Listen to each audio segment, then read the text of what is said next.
Rob says, is it safe to use the same GSC or Google Search Console account for both money domain and ID page? Yeah, you can. That's not a problem because an ID page is a brand asset. So it doesn't make sense to want to split that up across multiple Google Search Console accounts. But my question is, why bother trying to submit the ID page? It depends on how you have your ID page.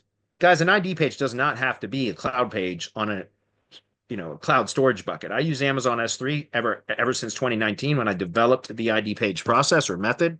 And I've been using it ever since. And I don't change from that. But you can publish an ID page on a subdomain, for example, of the root domain or an inner page of the main site if you want. It doesn't matter where you publish it. Why do we do it on cloud pages? Because um, it's a way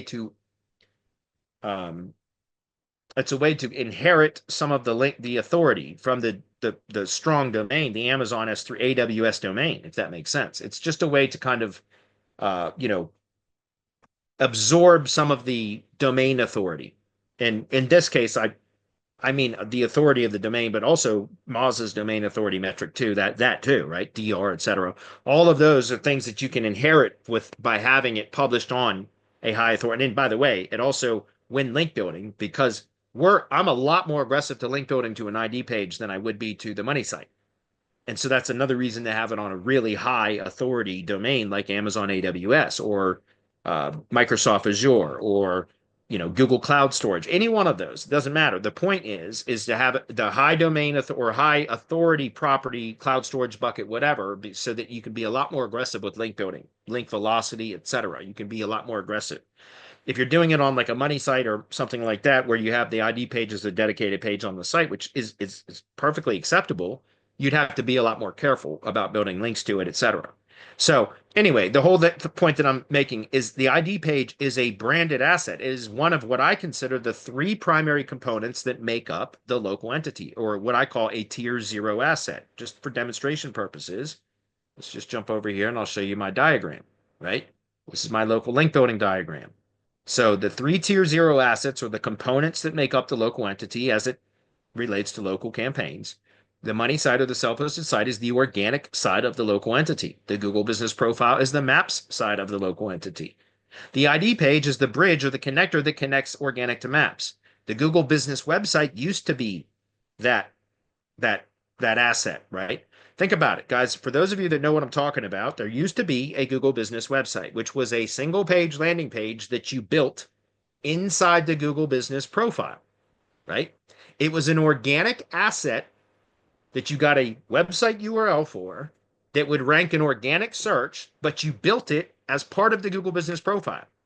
So that was a direct connection, a bridge, a connector between organic and maps. And it was given to us by Google.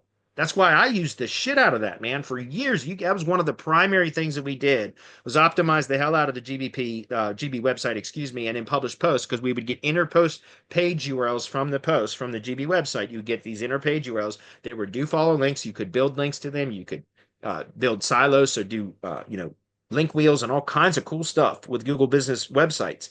I'm still doing the ID page too, but that was the fourth entity component.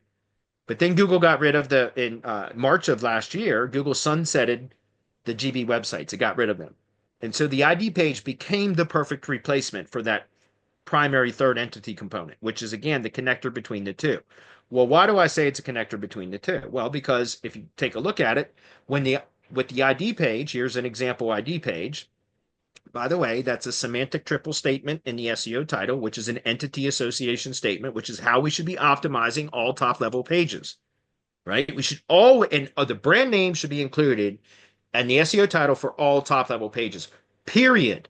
Like that, I see again, guys, I do 5 to 7 audits a week, and it's been like that for over a year now, I believe. It's nuts how many freaking audits I do, and I just can't tell you how many audits I do from SEOs that when we're on the sales call and they tell me, that our on page is pretty tight.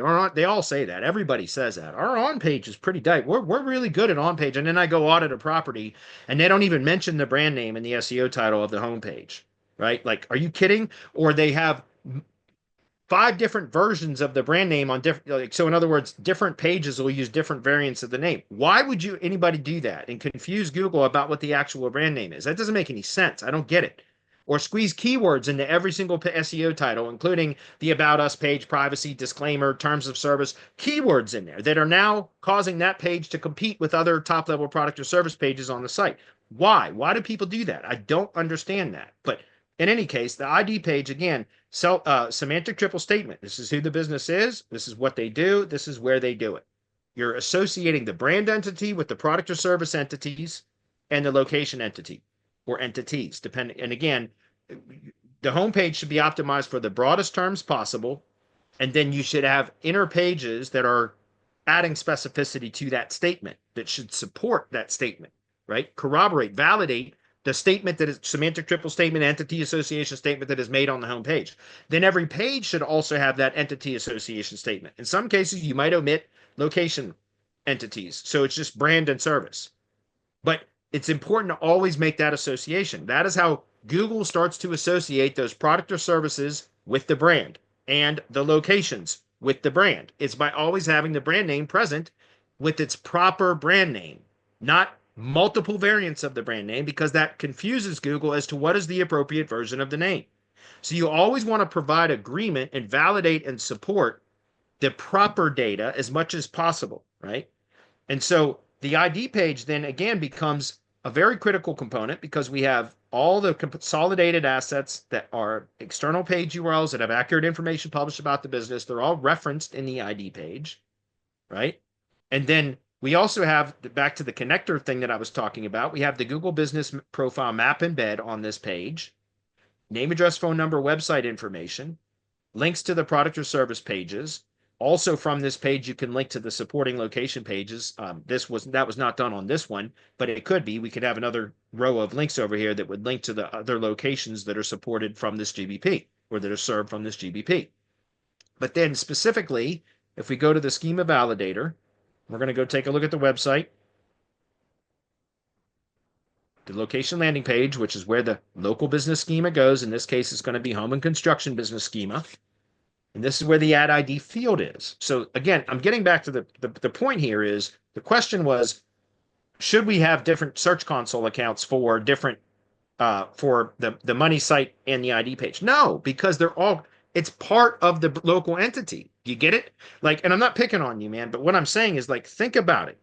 The ID page is an asset that is literally built. It's a dedicated resource that tells the search engines that that is where they can go to validate that branded location information. That is what it is for. And so it's part of the brand. So it's not like building PBN links where you want to kind of separate everything. It's not like that. You want to claim your branded footprint, not hide the footprint. You want to claim it. You want to announce it. You want to broadcast it and magnify, amplify the footprint.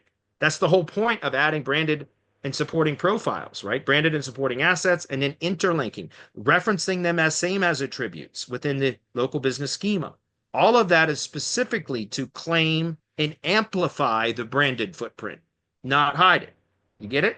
So that's why I said it's, again, you definitely want to, but the other thing is, why bother? Then I was getting to that point. Why bother putting the ID page in the search console? I get that question a lot. Like, I'm having trouble indexing my ID page. Don't worry about it. Like, if you link to it from Google Business Posts from the GBP, right? Link to it often. It'll index in time. Don't worry about it. Submit it for indexing via an indexer, because it's a pain in the ass to index or to submit an ID page on like a cloud storage bucket. It can be a real pain in the ass to submit them to Search Console anyway. So I don't even bother. Just so you know, I don't submit my ID pages for my clients to Search Console, guys. I don't. We link to them. We put it in the add ID field of the structured data, which is precisely where it should go. And we build links to them, and then we link out to them from Google Business Posts consistently and regularly. And I use the ID page as a primary link building target for press releases too. And we publish at least one press release for my clients on a monthly basis. So within a month or two, your ID page will index without it being included in Search Console. So I don't bother with that, just so you know. All right. It's not needed.